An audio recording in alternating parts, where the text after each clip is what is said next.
আমাদের পশ্চিমবঙ্গে প্রায় 125 ধরনের সাপ পাওয়া যায়, কিন্তু তাদের মধ্যে ম্যাক্সিমামই হচ্ছে নির্বিষ সাপ। মূলত যে 4টে সাপের কামড়ে আমাদের শরীরে বিষক্রিয়া বা বিষের লক্ষণ দেখা যেতে পারে, সেই 4টে সাপ হলো একটা গোবরা সাপ, যেটাকে আমাদের লোকাল ইয়েতে খরিশ সাপ বলা হয়, খরিশ বা গোবরা সাপ। আরেকটা কেউটে সাপ, আরেকটা হচ্ছে চন্দ্রগোড়া সাপ, যেটা তোমরা সবাই কম বেশি দেখে থাকবে এই এলাকায়, খুবই কমন। আর আরেকটা হচ্ছে কালাজ সাপ, কালাজ বা কালোচিতি সাপ।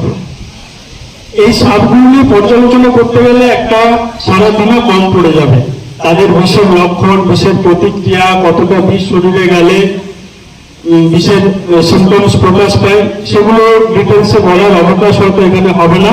কিন্তু তোমাদের যেগুলো জানতে হবে যে মূলত এই 4টে সাপ আমাদের এই এলাকায় পাওয়া যায়, এবং ম্যাক্সিমাম যেসব সাপের কামড়ে বিষক্রিয়া বা পরবর্তী কমপ্লিকেশন হয়, মূলত এই 4টে সাপের কামড়েই হয়।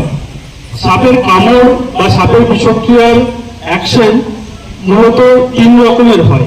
একটা সাপের কামড় আমাদের যে রক্ত প্রবাহ সিস্টেম আছে সেই সিস্টেমের উপর কাজ করে, আরেকটা আমাদের শরীরে যে স্নায়ু আছে, নার্ভ আছে, সেই নার্ভের উপরে কাজ করে, এবং আরেকটা যেটা হচ্ছে আমাদের মাংসপেশি আছে, সেই মাংসপেশি সিস্টেমের উপর কাজ করে। এর মধ্যে যে 4টে সাপ আমরা বললাম, খরিশ, কেউটে, কালাজ এবং হচ্ছে চন্দ্রগোড়া, এই 4টে সাপের মধ্যে প্রথম 3টেই হচ্ছে আমাদের কিন্তু যে নার্ভ সিস্টেম আছে সেই নার্ভ সিস্টেমকে আক্রমণ করে। এই নার্ভ সিস্টেমকে আক্রমণ করলে কোনো পেশেন্টের ক্ষেত্রে আমরা কি কি সিমটমস বা লক্ষণ পেতে পারি? যে হঠাৎ করে দেখা যেতে পারে শরীরে কোনো জায়গা অসাড় হয়ে যাচ্ছে। বিশেষ করে এই সাপের কামড়গুলো পাওয়া যায় খুব ভোরের দিকে বা সকালের দিকে। কারণ কি হয়, যখন রাতের বেলা এই প্রত্যন্ত গ্রামাঞ্চলের দিকে অনেকের মেঝেতে শোয়া অভ্যেস আছে, যারা প্রত্যন্ত গরিব তারা মেঝেতে মাদুর পেতে শোন, অনেক সময় মশারি কাটাতে ভুলে যান। সেক্ষেত্রে খুব কমন হলো এই কালাজ সাপের কামড়। এই কালাজ সাপের কামড় এমন একটি কামড় যেটা হচ্ছে একদম নিঃশব্দ কিলার হিসেবে কাজ করে। কারণ এই সাপটি যে জায়গায় কামড়ায় সেই জায়গায় কোনো রকম অনুভূতি পৌঁছায় না।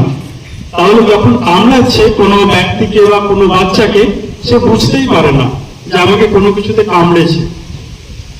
তার সাথে সাথে কি হয়, পরের দিন সকালবেলা, রাত্রে কামড়ালো, অনেকটা সময় গেল, সকালে উঠে সে তো কিছু বুঝতে পারছে না যে আমার কিছু হয়েছে বা আমাকে কোনো কিছুতে কামড়েছে। সকালবেলায় হঠাৎ করে কি হয়, শরীরে কোনো দিক অসাড় হয়ে যেতে পারে, চোখগুলো ভারী হয়ে যেতে পারে, চোখ পড়ে আসতে পারে, হঠাৎ করে কথা বলতে পারছে না, গলা বুঝে আসছে, কোনো খাবার খেতে পারছে না। এইগুলো বিশেষ করে হয় যে ওই জায়গায় মাংসপেশিগুলোকে, যে নার্ভ আমাদের সাপ্লাই করছে, সেই নার্ভগুলোকে এই কালাজ সাপের কামড় ড্যামেজ করে দেয়। অনেক সময় পেট ব্যথা, বমি নিয়ে আসে, সেটা ভোরবেলায় এলে আমাদের বুঝতে খুবই অসুবিধা হয় যে সত্যিকারের পেটের কোনো সমস্যার কারণে এই বমি বা পেট ব্যথা হচ্ছে না কোনো সাপের কামড়ের থেকে হচ্ছে। সুতরাং এইগুলো যখন মাথার মধ্যে একটা সেন্সিটাইজ হয়ে থাকবে যে না, এক ধরনের সাপ আছে, যে সাপ কামড়ালে আমাদের শরীরে কোনো ক্ষতচিহ্ন তৈরি হয় না, আমাদের শরীরে কোনো ব্যথা হয় না, কিন্তু এরকম সিমটমস হতে পারে। ডাক্তারবাবু বলেছিলেন সকালবেলায় ঘুম থেকে ওঠা অসহ্য পেটে যন্ত্রণা, বমি, মুখ দিয়ে গ্যাঁজলা বেরোচ্ছে, চোখ ভারী হয়ে আসছে, শ্বাস নিতে পারছে না, কষ্ট করে শ্বাস নিতে হচ্ছে, নাম বলতে পারছে না, বাড়ির লোকের সাথে কথা বলতে পারছে না, খাবার খেতে পারছে না, তখন কিন্তু আমাদের মাথায় এই কালাজ সাপের কামড়, এটা খেয়াল রাখতে হবে।